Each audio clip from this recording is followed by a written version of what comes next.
For over a decade, they sold us the dream faith family and one shared future. But beneath the surface of unity, a betrayal was brewing. A betrayal not of the heart, but of the wallet. Millions were siphoned from a family built on sacrifice, funneled into the hands of two, while the others lived in hardship and silence. What began as a dream on Coyote Pass turned into a financial coup. And the truth? It is more staggering than fiction. This isn't just reality television. It is real fraud, real pain, and a real fight for justice. Welcome to the truth behind the Browns. Welcome to the Dabsart conspiracy.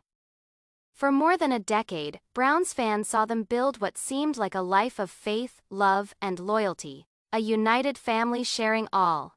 Yet, behind the carefully constructed veil of togetherness, a secret grew silently, one that would eventually jeopardize not only emotional bonds, but the cornerstone of their money dynasty. This is not a case of mere heartbreak. It is a staged robbery, $1 million, plus betrayal inside out. Tonight on Sister Wives Crew, we lay bare the full extent of what was in plain view. An acronym disguised as a gesture of gratitude to their blended family. Dayton, Aurora, Brianna, Solomon, Ariella, Robyn, and Cody used to form a private corporation that did not encompass 13 other children that added to the family business. For decades, the company behind this name was an enigmatic footnote, out of sight to audiences and allegedly to the majority of the clan. But in a court of law, this company was more than a corporation. Out of nothing else, it was the center of a staggering money scam. One purpose to funnel family wealth into the private pockets of but two people, Cody and Robyn Brown. What you are going to hear is the result of months of investigation, filled with behind-the-scenes intrigue, leaked financial documents from insiders, and legal analysis from sources close to the Browns. And what you'll find out will forever alter the way you view this family. But first, let's reveal the explosive proof and follow the trail of money laundering. We need your support. If you believe the truth matters, especially for the children who were left behind, take a minute to like this video, subscribe to Sister Wives Crew, and turn on notifications. Let's begin. To grasp the entire extent of the betrayal, we must go back to the roots of the Brown family in Lehi, Utah. Not just Cody's 4 marriages, but to a money philosophy that they lived by, which was known as the family pot doctrine. According to Cody, the Browns were one unified family, pooling all of their income, from his own earnings, as well as those of Meri, Janelle, and Christine, into a single fund that supported everyone equally. This collective approach was the cornerstone of their survival and success. Janelle, being employed and the family money manager, was a huge earner right from the start, and Meri and Christine also worked, sacrificing for the benefit of all. They all had 13 children under the principle that everything earned was spent on their maintenance. When Sister Wives began in 2010 and earned good money, this principle was subjected to its toughest test. The show's earnings financed huge milestones, moves, homes, college tuition, weddings, and daily expenses for 18 relatives. And it worked for a while. From Joan, a show production assistant who worked on the series during their Vegas days, the family literally operated as a unit. Cody would cash in gigantic checks from the network and distribute them to the family at gatherings, affirming the shared vision. Janelle managed the money, and although there was squabbling about expenditures, the idea of Cody creating a clandestine financial system unto himself alone was, in those days, entirely unimaginable. What would have been considered a total breach of all that the Brown clan stood for, unthinkable at the time, is exactly what is now substantiated by evidence to have transpired in secrecy. The seedlings of this financial plot were planted in the family's glamorous Las Vegas years, but in Flagstaff's red earth of Arizona. The move, which was originally envisioned as a spiritual climb, was a financial descent centered on Coyote Pass, Cody's vision to build a single homestead. He saw a large estate with one enormous house, or at least 4 houses to centralize the family. But the cost of the dream was huge. The Browns sold their Vegas home and sunk savings into raw property, only to find themselves drowning in rising living costs, mortgage payments, and higher rental charges. the financial load was overwhelming. Janelle cut it short, shelling out rent, paying a mortgage on an unsold Vegas home, and paying on Coyote Pass, all while finances were stretched paper.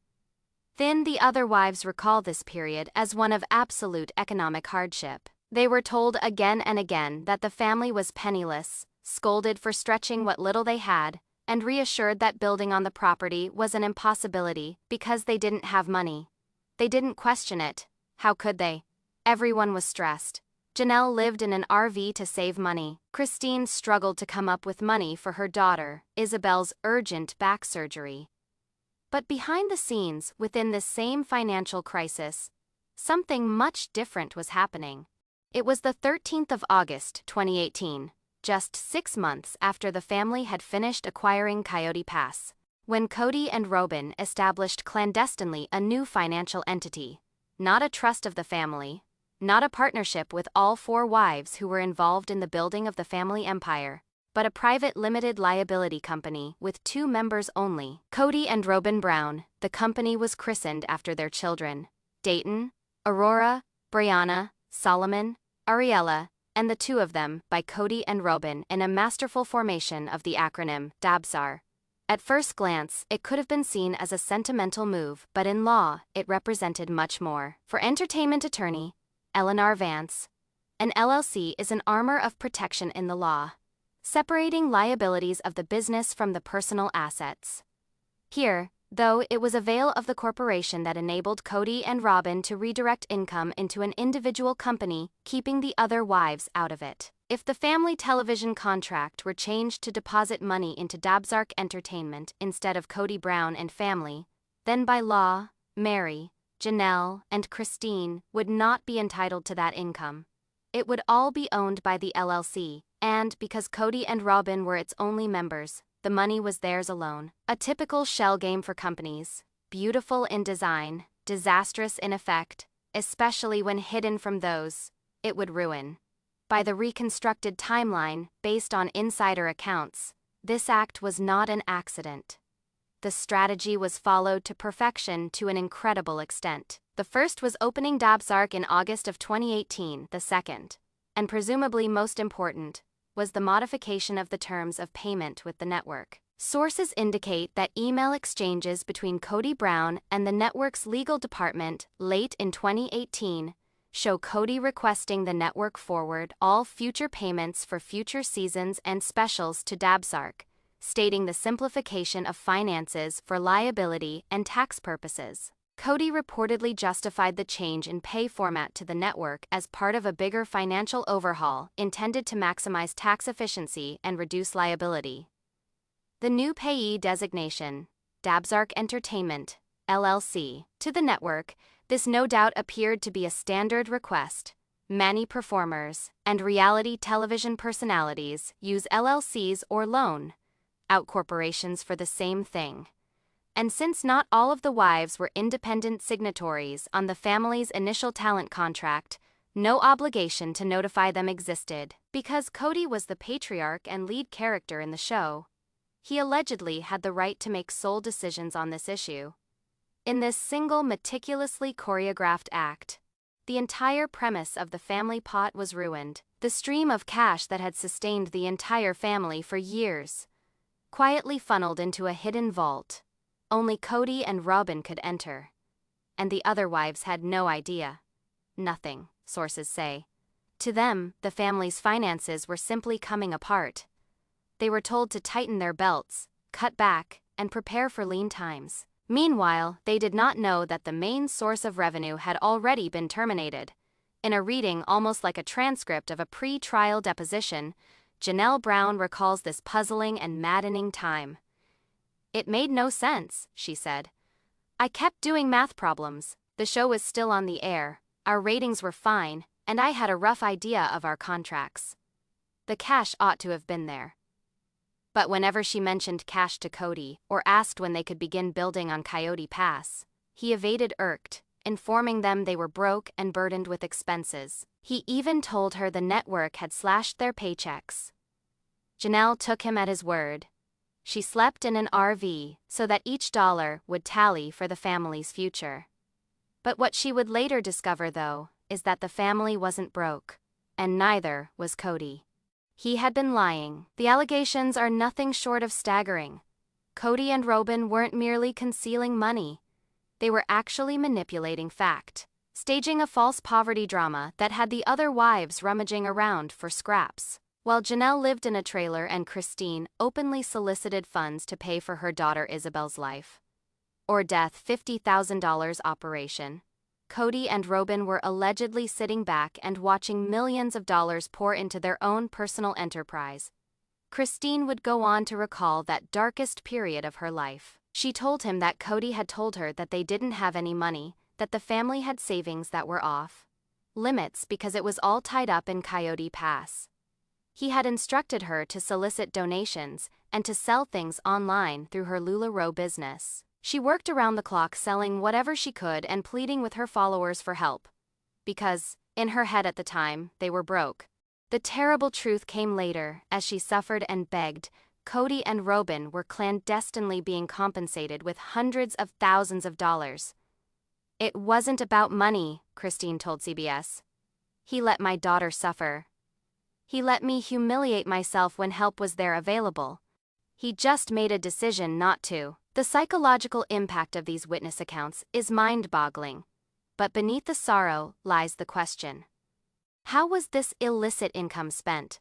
Precisely, the conspiracy was not merely about concealment, about selectivity and control. The trail of money, according to our research and released books, tells a suspicious story. The diverted income continually benefited only one home, Cody and Robyn's, while the rest of the family struggled to make ends meet. In the following segment, we'll uncover exactly where the money went, through flowcharts, bank data, and the luxury lifestyle that was secretly funded behind closed doors. The funds deposited into the Dabsark Entertainment LLC account didn't remain there long. They were methodically dispersed. The first and most substantial outflows were categorized as member distributions, a standard practice for LLCs in which profits are paid directly to the owners. In their instance, the owners were Cody and Robyn Brown. Sources say that between late 2018 and 2022, over $2.5 million of television cash was funneled into Dabsark, with approximately 90% of that figure getting deposited in Cody and Robyn's personal accounts at a rate. And what about the rest of the family? A mere trickle of the money reportedly reached them, but attorneys are convinced this was a move in a game to maintain the illusion that the original family pot arrangement was still intact. Rather than splitting the profits equally among the wives, Cody reportedly maintained sole discretion, receiving the entire payment and then making sporadic allowances to Meri, Janelle, and Christine from his personal account. These allowances were far below what the wives would have been entitled to under the original agreement. Legal commentator Eleanor Vance refers to this as a textbook control measure. By making the wives economically dependent upon Cody's caprice, he effectively relegated them from their status as equal partners to subordinates, recipients of allowances, which he could change by himself according to behavior or faithfulness. This shift rewrote fundamentally the internal dynamic of the family. And while the other wives lived on reduced budgets, Cody and Robyn's respective bank accounts were supposedly being tapped to fund an opulent lifestyle, one that stood in jarring contrast to the narrative of economic woe they'd foisted upon the rest of the family. The list of Dabsark purchased expenses grew longer: designer clothes, upscale jewelry, high-end electronics, and large mortgage payments on Cody and Robyn's million-dollar home, while Janelle reduced propane consumption in her RV and Christine solicited funds via the internet for Ysabel's operation. The most egregious of the fiscal atrocities along the trail can be the one involving Coyote Pass, the land that was once hailed as the family's shared aspiration. Years went by, and Cody maintained that there was not even sufficient money to begin constructing. No money for utilities, groundwork, or construction. "We just have to wait," he declared, claiming the family was broke. But a forensic analysis of Dabsark's finances suggests something different. While Cody pleaded poverty to his wives, the business was allegedly putting money into a separate real estate venture, a rental property with revenue stream, purchased in Cody's and Robyn's names, using cash traced directly to Dabzark. This bit of land was appreciating, and it was completely apart from the family, privately held but funded on what was supposedly the family's shared income. The picture emerging is one of intricately planned financial scheme. A covert LLC, manipulated payment system, charade of hardship, and life of extravagance by two, with the rest of the family barely keeping their heads above water. It was a family conspiracy against the very family that Cody purported to preside over. But no such vast deception remains concealed forever. The unspooling had less to do with Janelle, the unofficial money manager for the family, than with another. Meri Brown was the unlikeliest of sources. And now, in part 2, The Reckoning, we take you inside the explosive confrontation that would forever break apart the family. This is not a retelling of Behind the Scenes drama. This is a step-by-step tour of the lawsuit they didn't want the world to see, including the jaw-dropping evidence uncovered in court and the tear-jerking depositions that left even the judge weeping. And lastly, we shall reveal the breathtaking 9-figure verdict designed to compensate the 13 children who were mercilessly excluded from the wealth they contributed to accrue. This is how the sister wives rose up and fought back. The fight began when Christine, with the forensic report in hand, joined forces with Janelle and Meri. Each of them resolved that this time they would not be dismissed or shut up. They had already fought with Cody and Robyn before alone, tearful, and easily dismissed. But now they understood the power of being united. Together, they would face the couple as a group, not as individual units, but as a faction, firm, solid, and immovable. It was a cold afternoon, late in 2021. The usual night before Christine's planned move to Utah, our sources tell us. Packed up yet still in Flagstaff, she called for one final family meeting. Cody and Robyn allegedly arrived anticipating yet another tearful session about the breakup. Little did they know that they were walking into the beginning of their largest reckoning. According to John, a staffer who was intimate with the show, production was shut down for the day on pretense that the meeting was a family matter. But sound gear kept rolling. Some microphones inadvertently left on accidentally on purpose, taping a moment that would soon be described by insiders as seismic. This was not typical family soap opera replete with hot tempers. This was cold, calculated, and direct. A no-nonsense showdown. From a leaked partial transcript of the audio, allegedly shared among past production employees, the meeting began not in screaming, but in a sober, measured question from Janelle. Cody, we have to talk about Dabzark Entertainment. The transcript then captures an extended, uncomfortable silence. Cody, who had visibly paced around the room, stopped suddenly. Robyn, seated over by a richly upholstered sofa, cringed visibly. Breaking the silence, Cody replied, "What about it? It is business. It is for liability." Christine jumped in with an assertive statement. "We've considered the numbers, Cody, or at least what we've been able to cobble together. We know your firm has been taking the cash from the show since 2018, and we know you lied to us and told us the family was broke when you were transferring hundreds of thousands into your own bank accounts." As one person who has listened to the full audio explains, the mood of the meeting turned instantly. Cody allegedly flew into a fury, accusing the women of disloyalty, spying on him, and attempting to usurp his authority. He said the money was being saved as a nest egg to pay for the future security of the family, saying that he had become involved with finances because the rest of them were not responsible enough. "I am the one protecting this family," he was quoted. "I am the one who makes the hard choices. You all would have wasted it on stupid things. That money is mine. I am the star of the show. It is my check." The turning point, according to reports, was this inadvertent shift in language from "our money" to "my money," irrefutable proof of what the other wives had long suspected. But it was Robyn's explanation that struck a still more sensitive note. "Why are you bothering us?" She is quoted as saying, "We have little children to look after. We needed to be sure they were all right. You people have older kids who can take care of themselves. We have to protect Solomon and Ari." Cody was just being a good dad. Janelle, evidently enraged, fired back. "We all have children, Robyn. My son Garrison worked his butt off saving up for a house because his father told him there was nothing left to help him. And you are telling me this was done in order to shield Ariella? You were buying designer purses while my kids were worried about their future. Don't even speak of defending children to me. The standoff settled into a stalemate. Cody and Robyn withdrew emotionally, wrapped in defiance and righteous outrage. But for Meri, Janelle, and Christine, the scene marked a turning point. It was now painfully clear that Cody didn't want to graciously make amends for the sins or restore what was taken from him. If they desired justice, not just for themselves, but for their children, the so-called original 13, they would have to battle for it in the courts. The gloves were off. Legal action was the next move in the pursuit of justice. Early in 2022, a confidential complaint was filed quietly in Arizona's Superior Court.